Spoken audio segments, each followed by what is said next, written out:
Muli na naman nasa gitna ng kontrobersya si dating Manila Mayor Isko Moreno. Hindi na ito tungkol sa kanyang mga ambisyosong proyekto sa pagpapaganda ng lungsod o sa kanyang matapang na paglaban sa mga illegal vendor.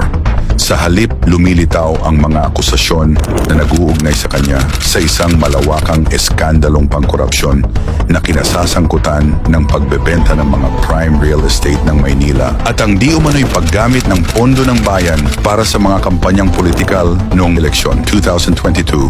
Sa gitna ng kontrobersya ay ang pag-aakusa din kay Honey Lacuna, dating vice ni Isko Moreno, na bumili di umano ng boto noong election 2022 gamit ang pera na di umano'y galing sa pagbebenta ng mga pag-aari ng lungsod. Sa mga ulat, nagbigay di umano si Lacuna ng hanggang 3,000 piso bawat botante upang siguruhin ang kanilang suporta.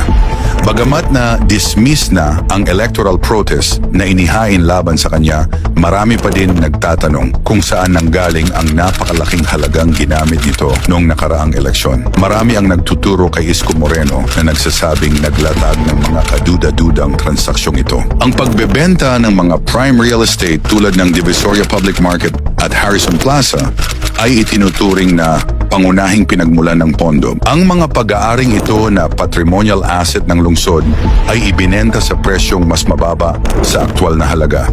Isa pang dagdag na kontrobersya, may mga akusasyon na si Isko Moreno at ang kanyang mga kasamahan ay sangkot sa mga transaksyon kasama ang mga negosyanteng Chino. Ang mga negosyanteng ito ay sinasabing may mga offshore accounts sa mga tax havens tulad ng Seychelles, kung saan ay kadalasang tinatago ang mga questionableng financial assets. Ang isang kumpanya na tinatawag na First Elite Investment Limited na rehistrado sa Seychelles ay nag-uugnay sa transaksyon ito.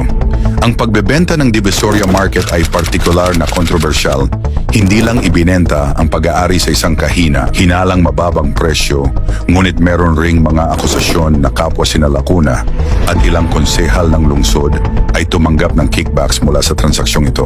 Marami tuloy ang kumukwestiyon sa integridad ng pamahalaan ng lungsod sa ilalim ng pamumuno ni Isko at Honey Lacuna. Habang lumalabas ang mas maraming detalye ay lalong lumilitaw na seryosong ang mga akusasyon laban kay Isko, Honey Lacuna at ilan sa kanilang kasamahan. Kung ito ay mapatunayang totoo ang mga akusasyong ito ay maaaring isa sa pinakamalaking eskandalo pangkorupsyon sa lungsod ng Maynila. Mahalagang magsagawa ang mga autoridad ng isang masusing investigasyon sa mga bagay ng ito. Karapat-dapat malaman ng mamamayan ng Maynila ang katotohanan tungkol sa nangyari sa mga asset ng kanilang lungsod. Nananatili ang tanong, mapapanagot ba si Isko sa kanyang di umano'y papel sa iskandalong ito?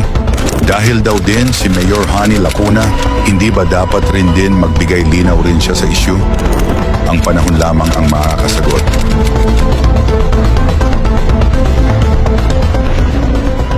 Ha ha ha ha ha ha!